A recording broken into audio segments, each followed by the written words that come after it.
the topic of my talk, which is reality TV 2.0, and why I think that's the answer to dating app flatness.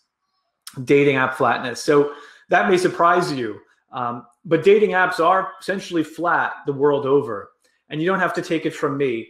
You could take a look at App Annie data for any popular dating app in the world. In August this year, Tinder had 61 million monthly users globally, which was down slightly from 64 million a year ago. And no, they didn't all go to Bumble. According to App Annie, Bumble was flat to down as well. I believe dating needs a new trick, something other than selling more and higher priced subscriptions. Subscription just isn't what it used to be. It's peaking. The largest dating company in the world, the Match Group, has 9 million subscribers last year, but it has only about 10 million subscribers this year. If you assume Wall Street analysts are right and about 60% of Match's subscriptions are Tinder, then only about 10% of dating app users will ever pay for a subscription on a service optimized to do nothing but drive the highest possible number of subscribers and extract the most value out of each one. I say 10% is not good enough. 90% of the audience should not be reduced to being merely the content for the other 10%. 10% cannot be the global maximum of payers. It must represent only a local maximum and a failure of product imagination. Dating apps must find a way to monetize the other 90%. This audience represents the latent potential for dating industry growth. Imagine hundreds of millions of more users monetizing in some way other than buying a boring monthly subscription. And no, charging more for subscriptions is not an answer to slowing dating industry growth. And this is easy to see. Imagine a restaurant that sells lunch for $20. If the manager were a genius, she might be able to raise the price of lunch from $20 to $40 without reducing the number of patrons. But that trick is not going to last forever.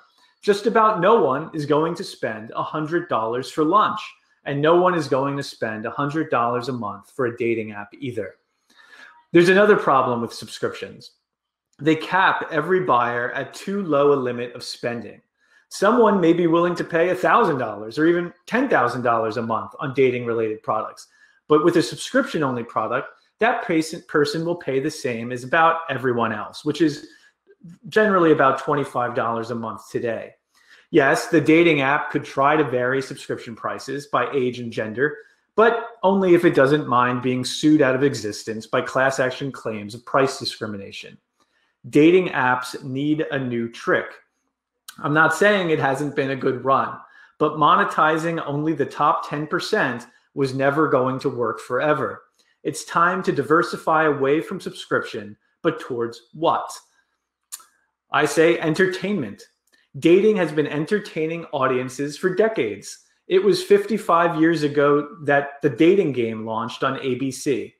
Blind Date, Temptation Island, The Bachelor, and scores of other dating shows followed.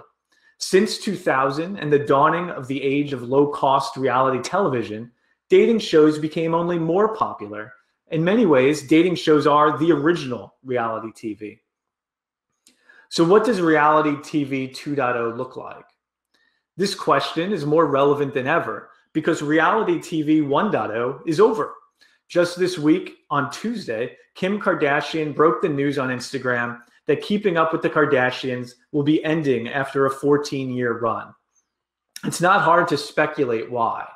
The answer is certainly not flagging interest in the famous family's shenanigans. Far from it. The family has 782 million Instagram followers. It's clear what is disrupting reality television. No-cost reality content is streaming everywhere. It's on your phone, it's on the internet, but now the stars actually know who you are.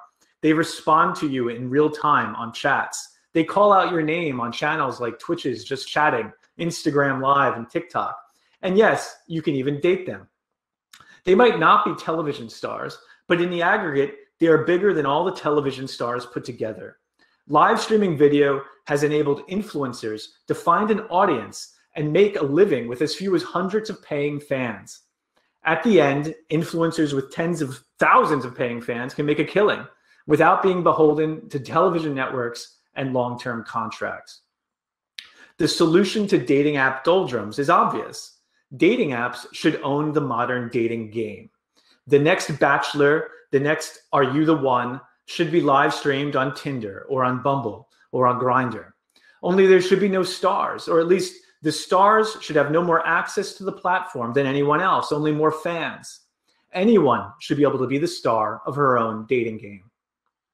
It is high time dating apps seize the space that is rightfully theirs and own the dating reality show genre. If they don't, it's quite clear what will happen. Facebook or Amazon will. After all, those are the companies with limitless resources and massive existing live streaming platforms with the AI capacity to show the right stream to the right user at the right time. What would a modern dating show look like? It would look like a hot mess, and that's why people would watch it. People love to live vicariously through their perceived betters. That's why celebrity is a thing. What it won't look like is HQ. It won't be slickly produced, scheduled content. It will always be on, at times wacky, and dare I say it, even fun.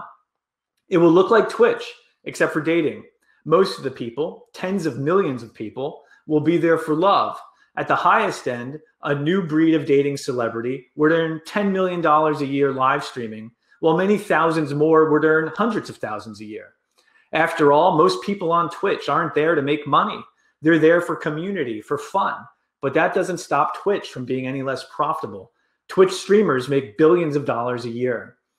The same would be true of streamers on dating apps. Even if only 5 million of Tinder's 20+ million estimated daily daters watch live streams, and each one spent on average only 60 cents, that's $1 billion a year in revenue. And it's a layup, and that's just one app. The dating industry is so much bigger than one app. In every respect, the concept is analogous to how Snapchat built a content business on top of its messaging distribution.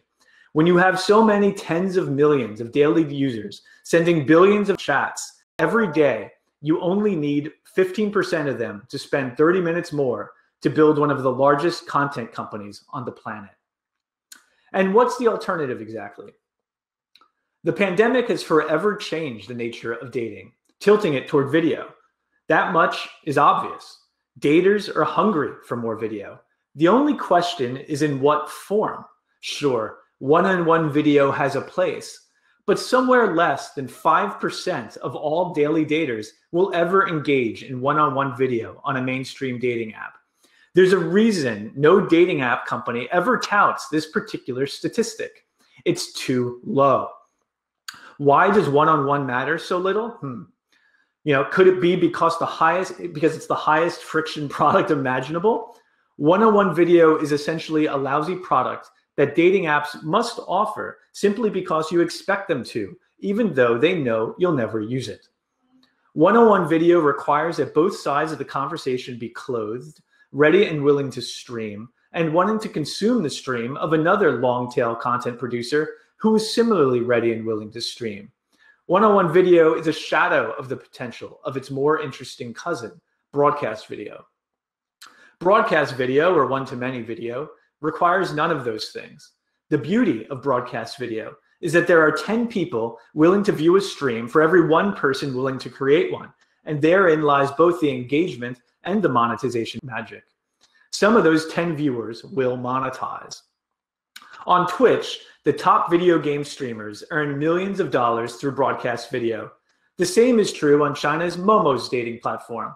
What's more, on both Twitch and Momo, they earn the same way, from virtual gifts, a form of tipping, a way of supporting influencers. The model has been proven again and again, and it's coming to a dating app near you, and hopefully soon. Virtual gifting monetizes those who would never pay for a subscription. And unlike subscription, it monetizes up to each individual spender's willingness to pay. It's the right product at the right time for an industry badly in need of a second act. While the monetization potential of broadcast video is tremendous, it is its capacity for engagement that keeps users coming back. Dating apps are not exactly the greatest products on earth, let's be clear. Their net promoter scores are generally negative. People mostly hate them. Hinge, one of the most popular dating apps in the world, has the slogan "designed to be deleted"? What if a dating app could be just a little more fun? What if it was like a neighborhood bar or nightclub? What if it felt alive? What if at the moment you are waiting for a chat or after you've swiped right on your daily quota, and while no one is matching you, when your loneliness is at its peak, what if at that moment you could easily connect with someone nearby live? What if they call out your name when you enter their stream? What if they respond to the questions you ask in chat? What if you could even join them streaming? What if there's chemistry? What if you could even meet them in real life? It's not crazy to add an element of fun to a dating category so stridently defined for its joylessness. If dating apps can provide a meaningful connection and an antidote to loneliness through low-friction live streaming video, then why don't they? Video killed the radio star, and if dating apps don't change, it will kill the swipe too. Thank you.